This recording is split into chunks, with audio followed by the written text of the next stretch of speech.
Hello, this is Abby. Dear Abbey, this is gonna be a long one. Oh boy. Dear Abbey, how do you tell the difference between a new exciting crush and a rebound? Does it matter? Dear Abbey. Dear Abbey. Dear Abbey. Welcome to our little corner of the internet. This is the Dear Abbey podcast. I hope you stay and hang out with us. See you in a sec. Oh, hello. In a place called the Dear Abbey podcast. You're everything I wish I didn't know. Hello. Welcome back, everybody, to the Dear Abbey podcast.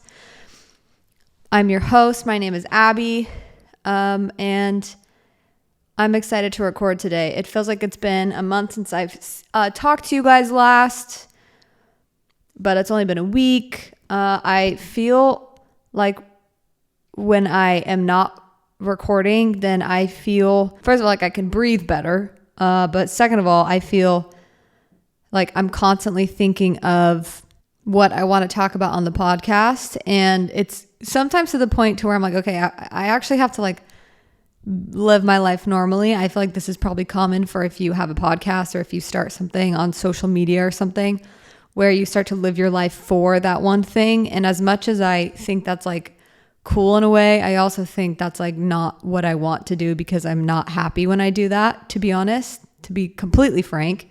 If I'm just too hyper focused on like what would I want to share on the podcast or anything like that, I feel like my life becomes fake almost. Like it doesn't feel like I'm really living my life. It feels like I don't know, it's this weird thing, but I also really want to constantly share my thoughts on the podcast and also just have fun. So I'm really trying not to live my life to share it on a platform, because I feel like that's when things get bleh. It's a fine line. I will say it is a fine line. But I've also always been the kind of person that thinks a lot. You know, I'm a deep thinker, and I'm not going to be shy in saying that. I know that has a negative connotation to it, where it's like, ooh, I'm such a deep thinker. I'm not saying I'm smart. I'm saying I think a lot. Are those thoughts right? Probably not, but I think a lot, and I think deeply about things to the point where sometimes I have to reel back in and just be like, okay, you know what? This is actually not helpful for me right now. I'm trying to be more in the moment. So let's take a second and just let that go. Happy Thursday. I hope everyone is just chugging along wherever that is. If it's on a train or just chugging along. I cannot go from this to this right now. It's not flowing very nicely for me. Today we are talking about the idea of just being yourself, and also the idea of using social media as a way to connect to people, and just how I think about that, because this is coming from someone who was not necessarily chronically online. I actually don't think that's ever been like a huge issue, like as it has been for other people. My issues are other things. But for someone who numbs themselves a lot on social media still, and not as much, but definitely there could be some improvement. The amount of time that I'm not on social media has significantly improved my emotional, mental well-being, and I'm 100% positive that like there's a few things in life that you can say, I did this and it really positively affected this. Getting off social media has been one of those things that you can almost immediately see a difference. And it's still, even though you can see a difference and things get better, it's still hard to let it go. Just like any type of, vice or numbing technique, or coping technique. But I still really enjoy social media. So I want to talk about kind of the balance that I learned to have, and I'm sure everyone else my age is trying to learn how to have as well. And so we'll get into that. So first, I want to talk about dubs and L's. So the first dub, well, the only dub, is that I did schedule an appointment for OCD therapy. I'm not going to lie, I'm really, really nervous because it's a new therapist. And for those that have OCD, the thoughts that you have are extremely A, triggering, and B, just so bleh. Like they're a range of different types of themes or different content, and it's really just not the prettiest stuff. It's very taboo, like serial killer, just basically you're a bad person, but any theme that could go with that narrative.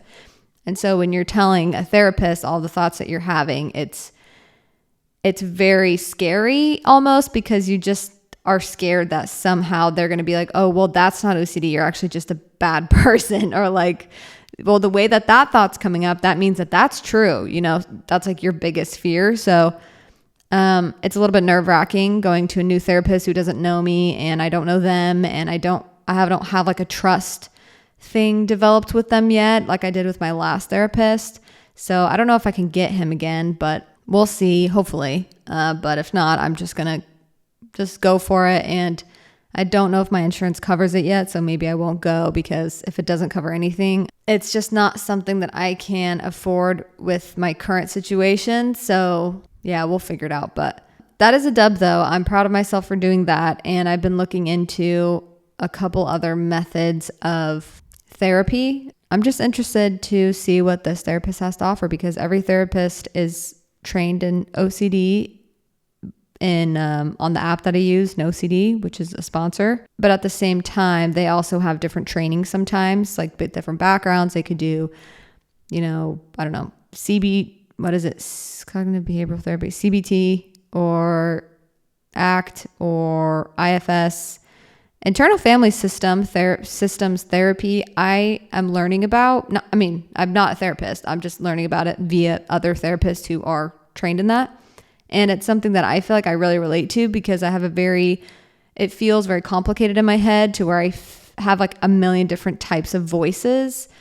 Not like actually I can hear them, but just, almost different attitudes. And one part of me that's the loudest, I think now, is just either the shame part of me or the protector.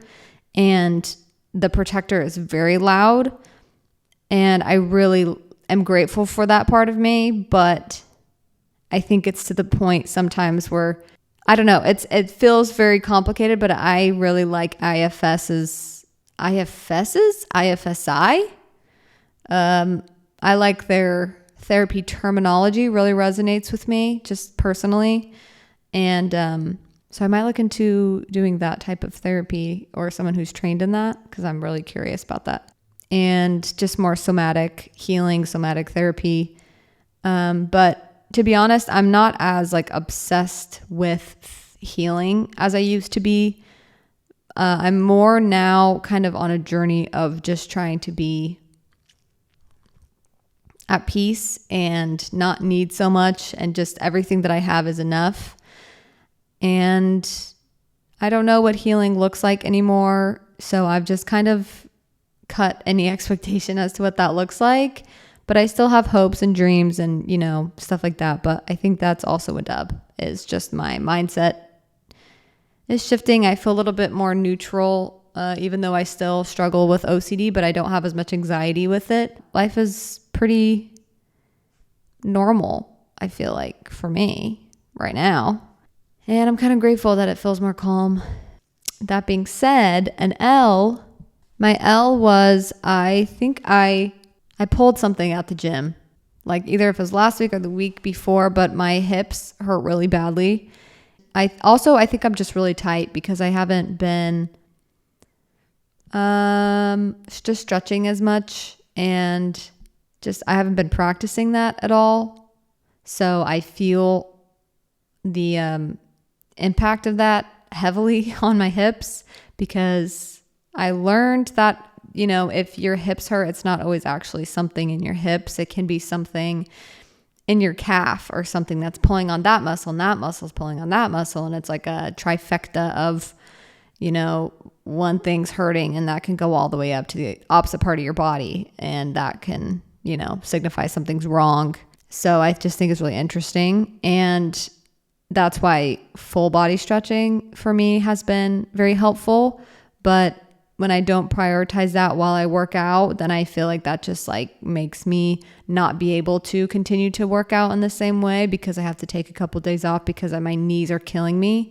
Maybe that's not the right thing, but I'm not going to pay for a personal trainer right now. So that is an L. It kind of stinks because, when you want to get into running and stuff like that, you can't, because when I run, my knees hurt, and I'm trying different like strategies of running, and there's just a lot that goes into normal exercise. I feel like when you're trying to train I'm not training for anything, just for myself, but there's a lot of education and a lot of patience. I feel like that no one really talks about when you're trying to get better at something or trying to train in a certain way. It takes so much patience and just like slow and steady. Everyone's so obsessed with seeing, of seeing the end result of something, but it is nice and freeing to just not expect anything when you start training and just take it day by day and be like, this isn't going to change my life in a day, it's not going to change my body composition in a day or anything like that. And then that's way more sustainable because you're not as upset when you don't see something crazy, change. But you'll catch me stretching. I roll out with like a lacrosse ball on my back and on my butt. That feels really good. You don't realize how tight your butt is until someone's either like, if you're getting a massage and they elbow it, like a little butt massage. Hopefully that's normal. I think it is. Like with a lacrosse ball, or you're rolling it out and it feels like you're on a bone, but that's a muscle. It hurts so bad. Like your butt is so much more sore than you think. That's it for dubs and L's. The idea of being yourself is what we're talking about, as well as the social media aspect. Being yourself is a very simple statement, but it feels more complicated because it feels like, especially in your 20s, if you're kind of going through it, you don't really know what that is. And you don't know, sometimes when you just go through different experiences, life changes, circumstances change. You feel, if you've been really attached, which is normal to be attached to what's in front of you, and things flip-flop, you have to try to find yourself again within that new experience, within that new time of your life. And it's definitely something that is a beautiful but heart-wrenching experience. I don't know. I've always seen myself in one way. And when I kind of became aware that I could change some things about myself that I don't particularly think bring me joy or peace or happiness, that was very almost scary in a way, because I felt like that is maybe like because I have anxiety or OCD, it makes it like more intense. But regardless, it felt like, oh my gosh, almost like a heavy burden of, oh my gosh, there's so much that I would change about myself. That became very overwhelming very fast and very heavy. And I think the reason that it became heavy was just because you have so many options of what you can be, what you can do.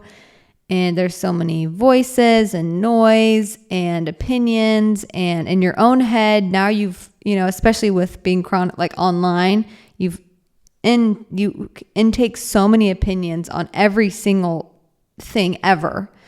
And so now you're having to like filter out what you actually think. And it just takes a lot of more work than I feel like generations had to filter out in the past. And so it makes it more complicated, I feel like, to just be yourself. But I truly, like, from the depths of my soul, I really believe that a huge part in enjoying life is to be yourself. And then the other thing that I thought would be fun to talk about is social media and what it has been like to grow up with social media and then have it be a huge part of your life. And then now it's a way people run businesses. It's like just, it's morphed into multiple things throughout my life. And so my relationship with social media has just changed throughout my life as well. And I want to talk about that as well as what it's like now. And especially now that I'm doing a podcast and I'm on Instagram and TikTok kind of, but it's weird because our generation, well, I'm 26, by the way. So anyone that's close to that age, we grew up and we had I played PC games. We had the internet since I can remember. It's definitely evolved. We've had iTunes, YouTube to MP3 converter and all that good stuff. And then I think I got a Facebook or a Twitter. Wait, no, I got a Facebook first when I was in, I think, junior high. I think maybe 7th grade or 8th grade. I got a Facebook. It was very monitored, but it was a Facebook. And I had friends, and I remember being live, when you'd go on Facebook and you could see who else is live on Facebook at that time.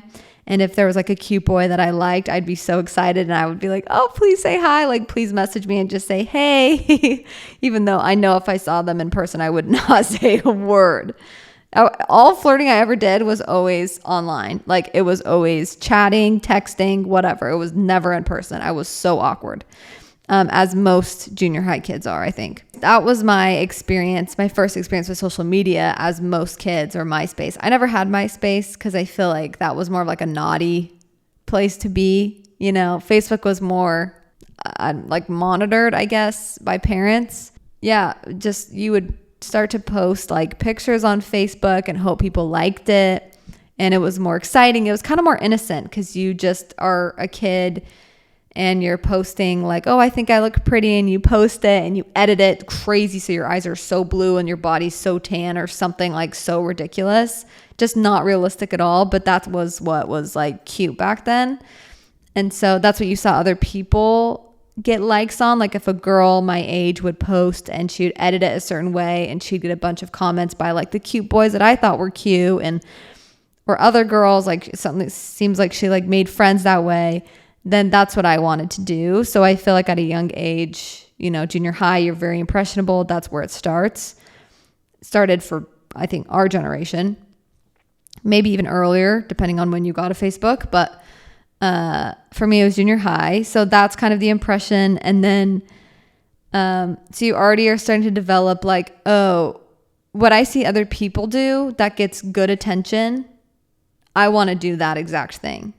I need to be that, because then I will get what they, I'll just get that attention or validation, and that's just over and over and over and over again. And then you get into high school, and then the same thing happened to me in high school, where now you have a little bit of Instagram, but it was mostly it was Facebook until I feel maybe sophomore year, or freshman, sophomore, and then it was Twitter. And then I got a Twitter, and then Twitter was the same thing where you would post things to get likes. It was very, very thirsty energy. Very thirsty energy. Very rarely did I feel anyone posted just because it was and they didn't care about likes. It was just, you posted on social media to get attention. That's all it was. You prayed that you got likes. You prayed that you got comments, that people validated that you were funny, or that was a cute picture, or that was I don't know, unique or something. And then fast forward to once you graduate, now you have already 6-7 years of this social media validation ingrained into you. For me, it was definitely ingrained into me. Even Snapchat, I would post on Snapchat. And I'm being very vulnerable and honest about how I needed validation, especially from males, because I don't know, I just knew how to get validation, because something works, cool, it works, you get validation, awesome, now I know where to go if I ever feel not enough in other ways. I know how to get validation. So I'd post on Snapchat on my story, or on Instagram on my story. It was the energy of I acted I didn't really care, but deep down I feel I really needed that validation to kind of just distract myself from other things that were kind of going on within me. So yeah, now you have years of just that continuous loop, pretty much. No one really teaches you not to do that. So you're young, impressionable. Then you get older, and now it's just it's kind of a habit, but it's not as crazy, when you get older, because most of the time you just are maturing naturally. So you're oh, this probably isn't that healthy, And eventually I just like, I think I deleted Snapchat because I was like, I don't like I know what I'm doing, and like I don't want to fish for compliments. There's a point where I was like, I am feeding into a version of me that I don't actually relate to. Like I don't like that I want so much attention from guys. It's also this weird thing where that's probably why, you know, I was maybe more of like a pick-me girl growing up, even though I think probably in junior high, I'd probably said like, oh, she wears too much makeup, you know, just some rude bratty thing because I was young and impressionable and dumb. And that's what everyone else was doing. And probably I was jealous because they probably had cute guy friends and I was not liked. So it's weird how like we've had this relationship with social media, like this like untangible, like we're looking for something like continuous something, but that's never going to like it never fills me. It never feeds anything. It's always just in the moment. It feels good. It feels great. But then it's very fading. And then I feel more disconnected with myself because, you know, I'm just like, wait, what am I doing? Like, what am I doing? It also helped because then after I went through that transition of just like, I'm done trying to get attention. Like, this is too much. Then I really started to be present with myself, work on myself. And working on myself just meant like trying to figure out what I actually wanted to do and what I wanted to spend my time doing. And value myself without, like, if everyone else hated me, would I still be able to love myself? That type of thing. And then I got married. And so that was like helpful to kind of get me ready, I guess, for being married type of a thing, because it is kind of a weird transition when you're single, and especially because I was younger and then you're just like not single anymore, you get married, which was kind of an easy transition for me, if I'm being honest. Mostly because I realized like, oh wait, I don't want to have to like lean on this to get validation my whole life. I want to be like free of this and feel very confident just being by myself, you know, with no validation. I think while I was married, I would still post just kind of for fun. That was really just more for family, for myself, for fun.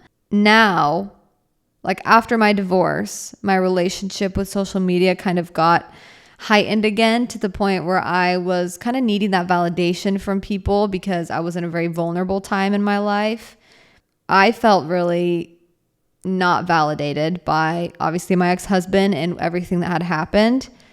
And I felt really confused. And so when I'd see comments saying like something to be helpful, and it really was so helpful, and I don't think there was anything bad or wrong with that. Then when that started to fade away, I was like, oh my gosh, wait, crap. Now I'm alone again. Now there's no hype over everything. And now I'm just like alone with all of these thoughts and feelings and heaviness.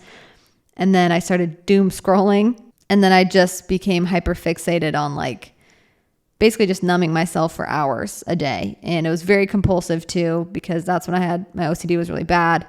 I would scroll for forever. You know, I just go in rabbit holes. And the whole time I would think to myself, I don't want to be doing this. Like this is like making me more anxious, but I would still do it because I'm like, I don't know what else to do. This is just what we've done. So I'm just going to keep scrolling.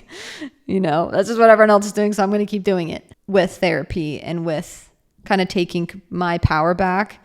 I changed my relationship with social media again to where now the only reason I go on social media is solely to get inspired. And I don't let it be a numbing thing anymore, because if I'm like, you know what, if I want to spend time doing something that's not very meaningful, I honestly would rather just play video games. Like I'd rather build something cool on a video game.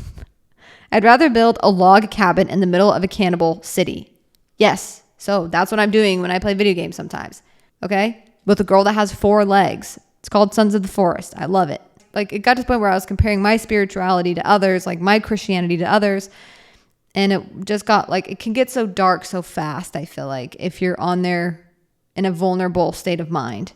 And so rather than doing that, I was like, okay, the rules are I'm only going to go on social media to like laugh and to get inspired. And the inspiring part, there's a fine line, okay? It's like, really, I just like to go on Pinterest. I love Pinterest. It feels so safe. I don't doom scroll on there. It's more just like, just feel good stuff. Instagram, TikTok usually has so many opinions on everything. So much hate, so much like, it can be really supportive. But for me, I'd rather just get the support in real life. Also, sometimes I like to use it for connection, but that's the part I wanted to talk about.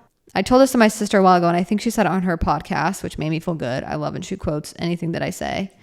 And she makes me seem a lot smarter than I am. Social media for me has never been, I can never feel connected to people on the other side of the phone. Like, I don't see someone and I don't feel connected to them. And that's just my personality. It's not like, that's just how I am. But I do think that there are, like, Instagram is such an amazing tool, and TikTok, to find connections that you can make in real life. But if you are only connecting to people online and not in person, you're going to miss this like actual real human to human connection, because nothing ever will replace being actually in person with someone, speaking to them, feeling their soul, feeling their soul like in front of you, and like the vibration and like, all that mumbo jumbo, but that stuff is so irreplaceable. So that's why I think I love social media for connection, but not in the way that it's ever going to replace an actual real life person. Opinions online, relationships online, fighting online, hyping each other up online. It is what it is. None of that will ever replace a real person connection. And I think the amount of misunderstanding that comes from social media and comments and videos and takes and all of these things is crazy, because we're seeing opinions of people online and then we take that opinion as like truth for some reason, but we don't know that person. We've never spoken to that person. We've never been in the same space as them. And we don't even know if we would, why would you have people in your own life that are so not one-dimensional? People are so complex, so complicated. That person probably changed their mind 30 minutes later to an hour later. They said it in the heat of the moment. They saw TikTok, it triggered them. They commented. They probably don't actually believe that fully. Sometimes, let's be honest, they probably changed their mind. And so it's like, the amount of just like confusion and misunderstanding that social media causes drives me, as someone who's very much a mediator, absolutely up the wall. Because I'm like, you guys, if we like stop fueling the fire, no one's going to understand anyone on social media, because it's one dimensional. You can really only understand someone if you're talking to them. You're trying to understand each other. But this like back and forth on social media is so exhausting to me. So I don't know. I just was thinking about that because like when I see someone post like something beautiful, like a beautiful caption, I'm like, I just don't care. Not that I don't care. It's just like, I can't relate to that. I need to be with people in person to feel like that's real. That's just how I perceive things. That's how I feel like I can suss somebody out.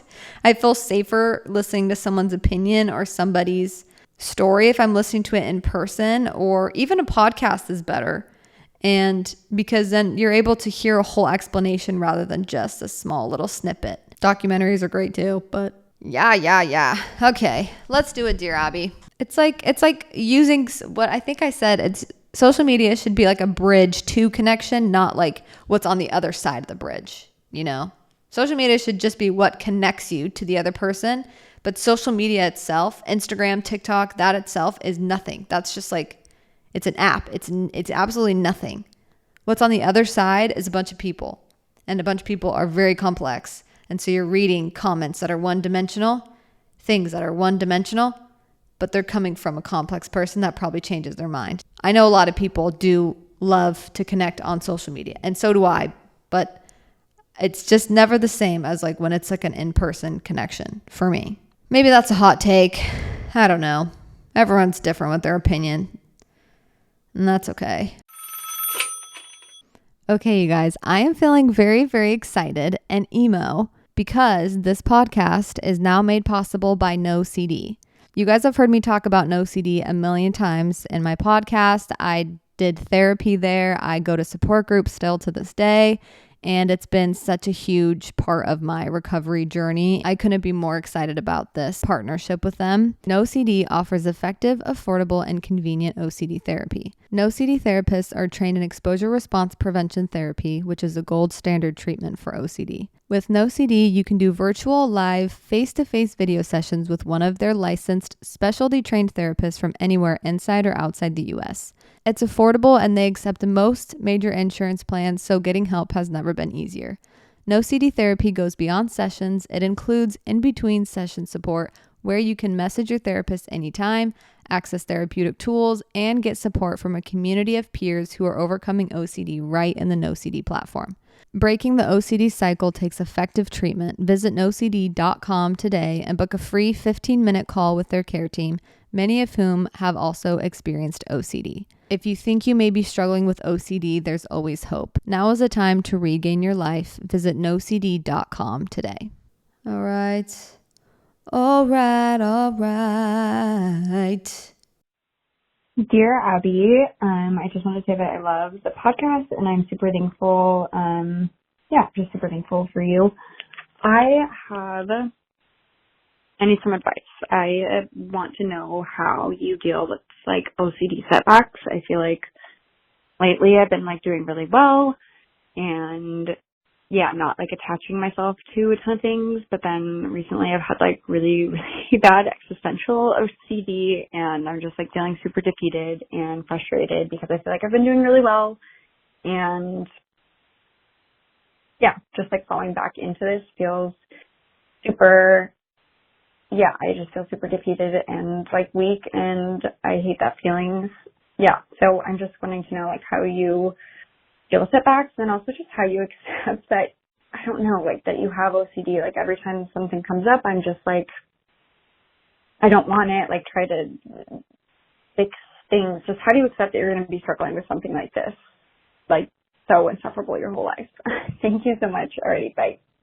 I kind of talked about this last week. I mean, I talked a lot about relapses and trying again. So hopefully last week was helpful. I'm glad it came at a good time. So I won't rehash too much, but I do want to like cover this question again for sure. Cause I think I struggle with this still and I don't have like all the answers and everything figured out. So just so you know, answering this question from a place of like, I'm still struggling, at least on that level, I can connect with you in that way where you're not alone, like in that fear and that frustration and feeling like so hopeless sometimes and discouraged. I still definitely experience that and a lot of other people still do. I don't want you to carry that like as an extra layer of shame or an extra layer of something negative to see yourself with because you feel hopeless and you're like, well, other people seem like they have so much like, hope and stuff. But in my dark moments, I feel very hopeless and I feel like what's the point, of this if it's just going to keep happening, and I have those thoughts and those feelings. Truthfully, I just sometimes have to keep going even though I can't see a light. Like I cannot see sometimes a way out and that's horrifying, but I believe that people love me and I believe that there is a way, and just that like tiny thing of like believing that there's a way and maybe I'll eventually see a light at the end of the tunnel.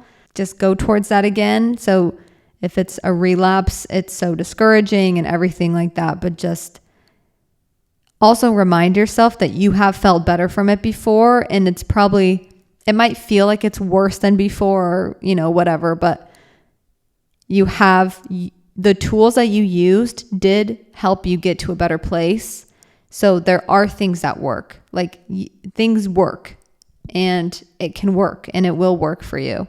So just maybe take some time to acknowledge, okay, I'm in a bit of a relapse right now. It's just spiraled again. I maybe was doing too much compulsive, like shaking out thoughts and pushing thoughts down, because sometimes when I feel like, oh, I'm recovered, and then intrusive thoughts come, like, oh my gosh, now do I like it? Because now I'm feeling good. So I'll feel good and then I'll have a thought and I'm like, oh, like I'm used to feeling anxious when I have these thoughts. So now I'm like, it's just like this weird cycle, which sounds really dumb to other people that don't have OCD.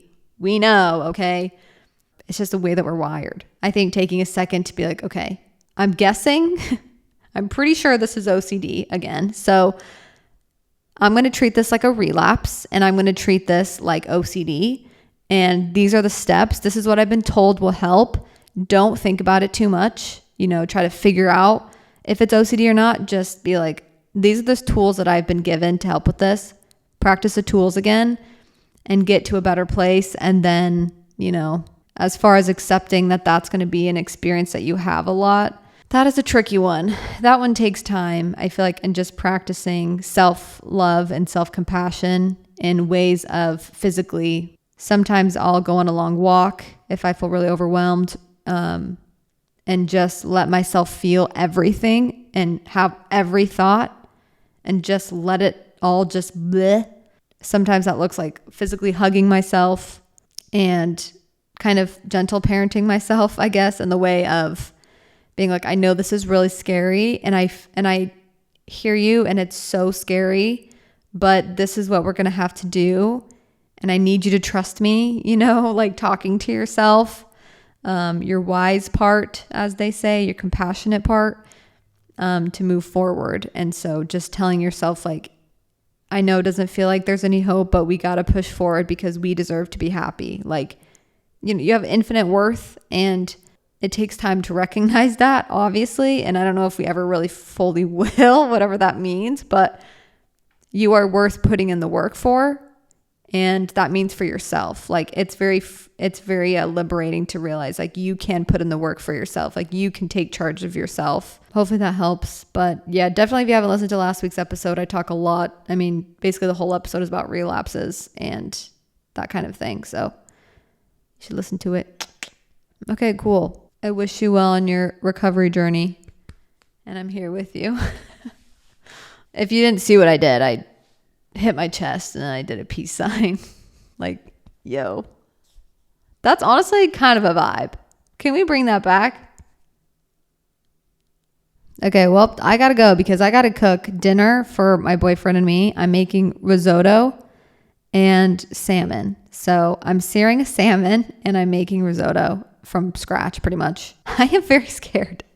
I've made big promises to my boyfriend. I did say it would be Michelin star worthy, so we'll see if it actually is. I'm excited though because I've been watching so many cooking shows and I'm just like, yeah, put me in. I can do this, put me to work. We'll see how it turns out. I guess I'll update you guys next week. Hope you guys have a great weekend. Give yourself more self-compassion than you probably think that you deserve, because truthfully, that's what's changed my life. So love you guys. Bye. 우회전 taking a ride to Jonathan 눈치 보면서 들어가 할 때 찾아